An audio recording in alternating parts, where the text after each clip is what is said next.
नमस्कार, अभिवादन स्वीकार कीजिए। और आज हम बात करेंगे कि ईरान की पीठ में खंजर भोंक दिया है पाकिस्तान ने। वो कैसे भोंक दिया? आपने देखा कि ट्रंप ने मुनीर को लंच के लिए अमेरिका बुलाया और वहां पर क्या साठगांठ हुई। और उस लंच जो किया गया उसका बिल का भुगतान कौन करेगा? यानी कि बिल का भुगतान उसका पाकिस्तान ने ही किया है। वो कैसे किया है वो हम आपको आगे बताएंगे। और कहीं ना कहीं जो इस्लाम की बात कर रहे थे, जब भारत और पाकिस्तान के बीच ऑपरेशन सिंदूर चल रहा था, तो तब ईरान से मदद मांग रहा था पाकिस्तान, इस भरोसे कि हम जो है दोनों मुस्लिम कंट्री हैं और एक दूसरे का सपोर्ट करना चाहिए। लेकिन आज पाकिस्तान ने ईरान की पीठ में खंजर भोंक दिया और ईरान को ये समझना पड़ेगा। कैसे भोंक दिया उसकी भी बात करेंगे और उसके बारे में भी हम आपको बताएंगे। पहले आप ये समझ लीजिए कि ईरान के ऊपर फोर्डो फोर्डो जगह जो है, जहां पर मुख्य संयंत्र परमाणु बनाने का जो ईरान ने खोल रखा था, बना रखा था, जो कि पहाड़ी के अंदर बंकर में था, उसको अमेरिकी सेना ने उड़ा दिया है। कैसे उड़ा दिया पहले वो समझ लीजिए, और मैं वो भी बताऊंगा कि पाकिस्तान ने ईरान की पीठ में खंजर कैसे भोंका है। पहले आप ये समझ लीजिए, ये जो आप एरोप्लेन देख रहे हैं, ये जो एयरक्राफ्ट आप देख रहे हैं, या आप फाइटर प्लेन इसको कह सकते हो, ये अमेरिका का सबसे ताकतवर फाइटर प्लेन है जिसकी कीमत 2 अरब से भी ज्यादा है। ये बम वर्षक विमान कहलाता है। और इसके साथ जो आप ये देख रहे हो, ये बी टू बम्बार्ड, यानी कि मैं इधर आपको समझा देता हूं। ये जो बम है ये इतना खतरनाक है, इसको बंकर बस्टर बम कहते हैं।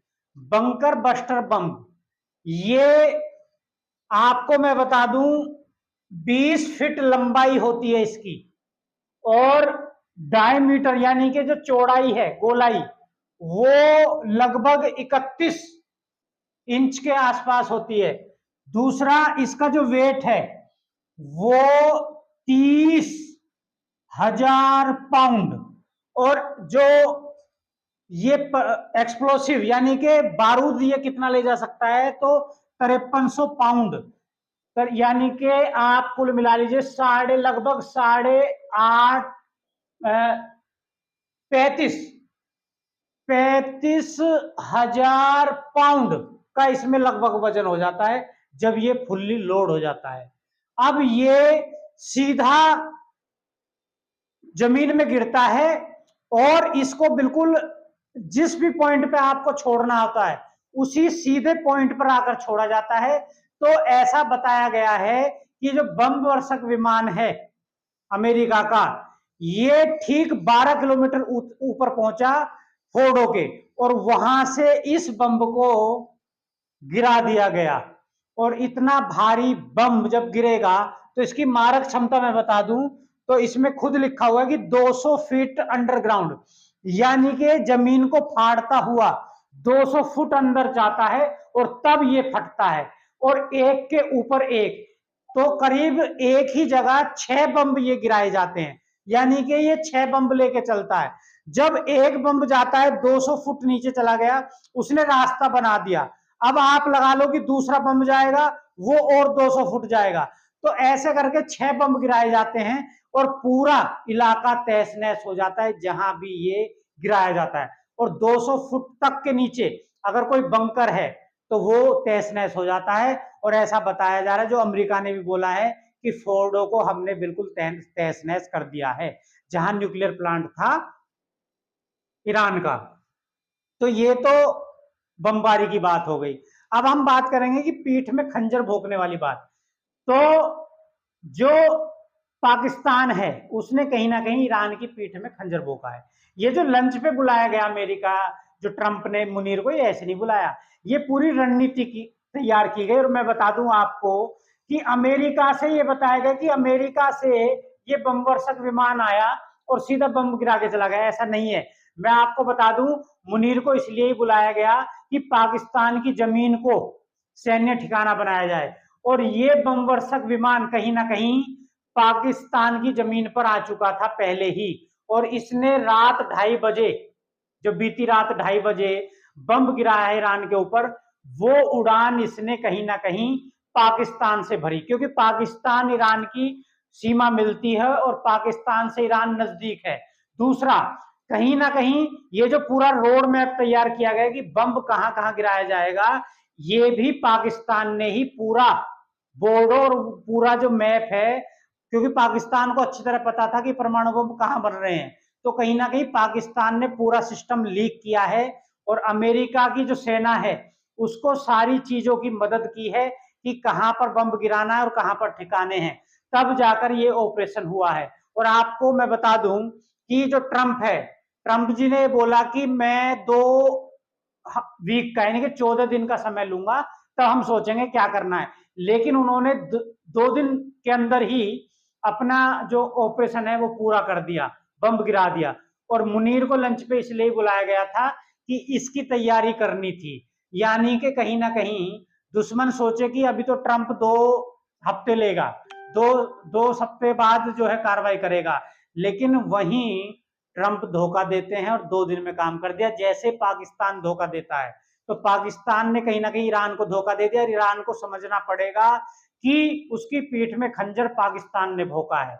आपको मैं बता दूं, आपको एक मैं मैप के द्वारा भी बता देता हूं कि अमेरिका की दूरी ज्यादा है तेहरान तक, यानी कि ईरान तक आने के लिए, और ये जो बम वर्षक विमान है इसको तेल बहुत चाहिए, ईंधन बहुत चाहिए, तो इतनी लंबी उड़ान ये एक साथ नहीं भर सकता है।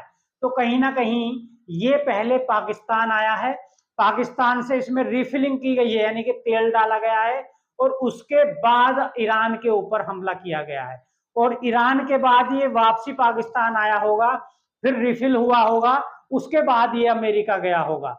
तो ये मैप के द्वारा हम आपको बता ही रहे हैं कि पहले पाकिस्तान, पाकिस्तान से ईरान, और फिर वापसी पाकिस्तान, और फिर ईरान, या डायरेक्ट ईरान चला गया हो, या बीच में वापसी में किसी और कंट्री में उतरा हो, तो ये अलग मुद्दा है। तो कहीं ना कहीं फिर भी पाकिस्तान जो है वो ईरान की पीठ में खंजर भोंक चुका है। और इतना खतरनाक बम मैं बता दूं, केवल ये मिनी न्यूक्लियर बम आप इसको कह सकते हो। ये जो बंकर ब्लास्टर बम है, ये बंकर बस्टर जो बम है, ये कहीं ना कहीं मिनी न्यूक्लियर बम है, बस इसके अंदर परमाणु बम नहीं होता, बाकी सब कुछ है, यानी कि मारक क्षमता मिनी परमाणु बम की तरह करता है। और ये शक्ति जो है अमेरिका के पास ही मानी जाती है, और ये विमान रसिया और अमेरिका 2 कंट्रियों के पास ये विमान है। और कहीं ना कहीं अब मुद्दा ये है, क्या इस शक्ति को भारत भी अपने पास ले सकता है, यानी कि कहीं ना कहीं ऐसे बम वर्षक विमान जो कि बंकर ब्लास्टर बम कहे जाते हैं, ये सिस्टम इंडिया के पास नहीं है। इंडिया को भी ये सिस्टम कहीं ना कहीं खरीदना चाहिए, इंडिया के पास भी होना चाहिए, तब जाके आपकी जो है ताकत, वो सैन्य ताकत बढ़ती है।